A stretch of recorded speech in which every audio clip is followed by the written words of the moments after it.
What's up, everyone? Thralls of Metal back again. I'm Shredlord. Necrotic Nick. And today we are doing the much anticipated EP from the black metal band Mayhem. Atavistic Black Disorder / Kommando with a K. This comes out on the 9th of July on Century Media Records. Band formed in 1984 in Norway. This is their 4th EP overall, 6 full lengths, and do we need to go over Mayhem's history? If you don't know, you should know, mother trucker. A lot of stabbings and burnings and all sorts of fun stuff. They have a rich history of fuckery, I guess you could say. Yeah, lords of it, possibly.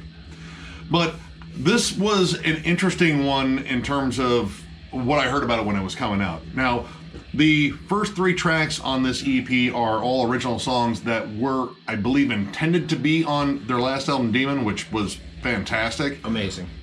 They just didn't quite fit on it, but they liked them so much they wanted them to stand on their own, so they put them on this EP. And then on the other half of this are 4 punk covers, which are very different from, well, anything you would associate with Mayhem currently in terms of their gloomy, atmospheric evil. It's flat out evil sounding. I think the second half, they were smiling in the studio, which is almost more disturbing than their expressionless faces in all their pictures. So basically, it's the tale of 2 sides. It's the continuation of Demon, and then this tail side of the coin here with all these punk covers. Now, I have to admit, I was not familiar with any of these covers, as I am not in any way a punk fan. I've tried many times. It is not for me, and but they did it well. Yeah. You know, even though I wasn't familiar with these songs, I think my favorite out of the covers would probably be the first track. In Defense of Our Future, covered Discharge, which Discharge, wildly influential across metal. I mean, they made a huge impact on thrash. I want to say they influenced probably a good chunk of Swedish death metal, the big D-beat scene. But yeah, it's just a straightforward cover. I was really surprised, like, hearing it, because, all right, first half, everything you liked about Demon is still there. The production, they pretty much didn't change a single setting on that.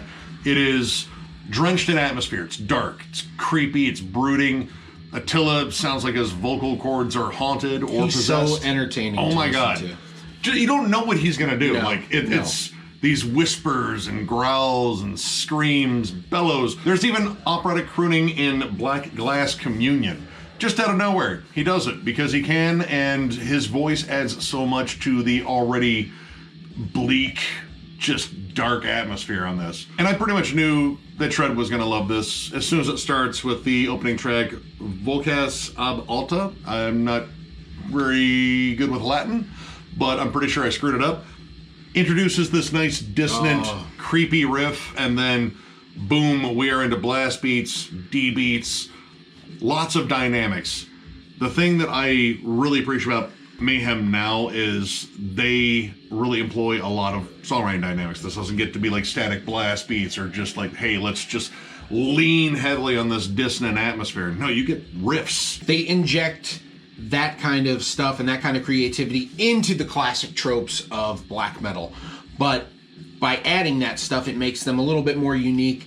And I honestly think one thing that I love that sets them apart too is the musicianship is so tight. So while it kind of goes against maybe the traditional thing of black metal being, you know, those who believe that it should be more punk styled and less technical, but they pull off all these things with a technical proficiency that adds a tightness and a gel. To me, it makes it heavier and it makes it more evil sounding. Because if Satan was going to play something, wouldn't it be perfect? He's the devil, right? It'd be kind of embarrassing if Satan played something that kind of sounded like shit. I mean, you want to summon him because he's enjoying the music, not because he's coming up here and it's like, listen, knock it the fuck off. Yeah, this is an embarrassment. Yeah, you don't want like, that. Seriously, take my face off your album covers. What the fuck, man? Embarrassing. Fucking embarrassing. But I gotta say, like, the punk elements are still there in their music. The first 3 tracks, the opening track still has, like, punky D beats. You still have punky progressions, but you mix that with all of the other tropes, like, you know, the tremolo riffs, the big breakdowns, which the opening track, An Everlasting Dying Flame, might have some of the darkest, ugliest breakdowns I think I've heard, well, probably since the last Mayhem album. Just amazing, just it's just so dark and brooding sounding. And then you add Attila's vocals on top of it. It's just like a demon gargling blood in the shower. I don't know how else to compare it. It just sounds just creepier than hell, but that's the thing they like to do. They want to set the mood. And the mood is a big thing with this first half. It's got to be dark and sinister. Otherwise, I don't know what I'm listening to. And even with some more groove than you probably would associate with, Black Glass Communion has that satanic swing kind of style that black metal gets every once in a while, and it's beautiful. I wish they were on the album Demon, but kind of cool that you had to wait a little bit to get them. Honestly, I like the fact that they're here because they stand out here versus being mingled in with a lot of other really great tracks on Demon. And I like the throwbacks too. Like, not only is that punk style there in their songs, you still have like elements of like the real early black metal, the proto black metal stuff, like early Sodom on there. Like, you definitely hear that in Black Glass Communion. Those first 3 tracks, pretty much everything I wanted out of Mayhem. You know, a nice continuation from Demon. And then you get to the second half, and not only does the mood change, because it shifts from dark and brooding to pissed off and kind of fun. The production changes too. They dry it up a little bit. It's not nearly as atmospheric. It almost sounds like it's just jammed in the studio and they kind of just, you know, polished it a little bit. But right away, in Defense of Our Future, it has Attila on vocals, but he's just doing straight up punk vocals. Like, it really actually sounds very good. Super close to the original too. Yeah. I was actually kind of shocked because I was kind of expecting them to kind of mayhem it up, like, you know, make it darker and more evil sounding. But no, these are very traditional covers, and they had some special guests on there too that I was kind of surprised. They brought back Messiah, who was only in the band for, I believe, a year in 1985, and their old vocalist Maniac, who does the vocals on Hell Nation, which is a Dead Kennedys cover.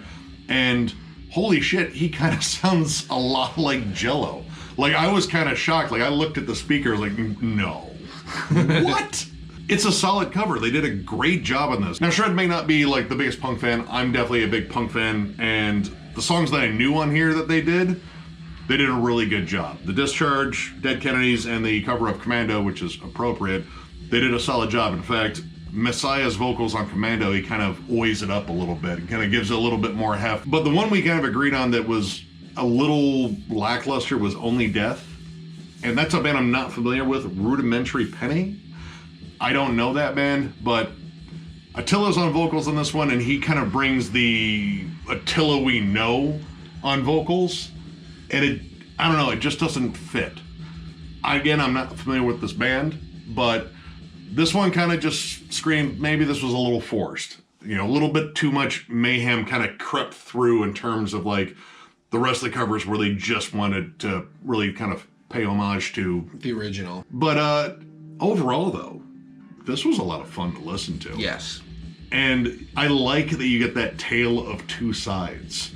It's just, I don't know, it's kind of fun. Like, you really are hearing two different sides of the band. Like, you know, the very dark and serious evil thing they do, which they do so damn well.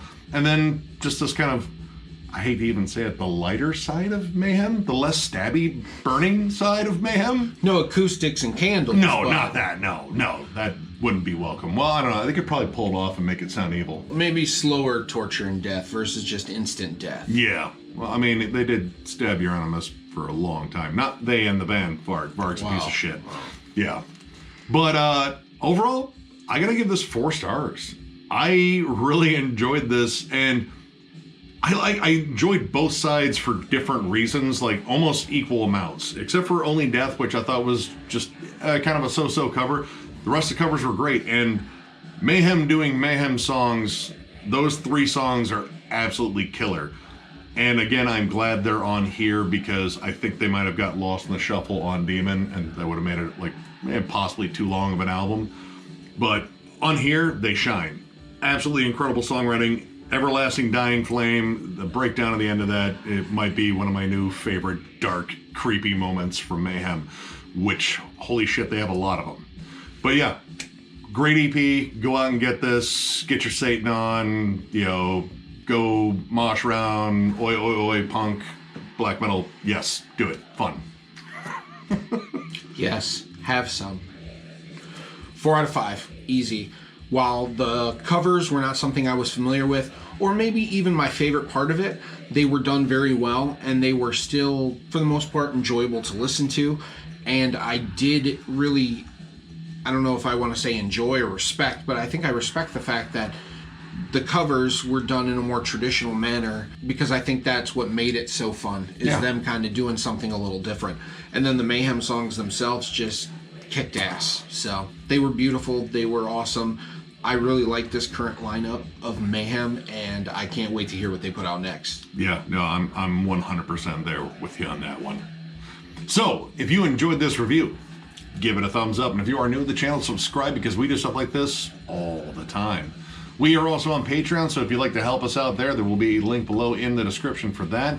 And we have t-shirts available. If you are interested in getting your own Thralls of Metal t-shirt, hit us up on thrallsofmetal@gmail.com, and we will get back to you after you send us a message, preferably with the word shirts in the subject matter so we can see that. And we'll get your information, your size, and get you a shirt. So with that, I thank you all very much for watching, and we will catch you later.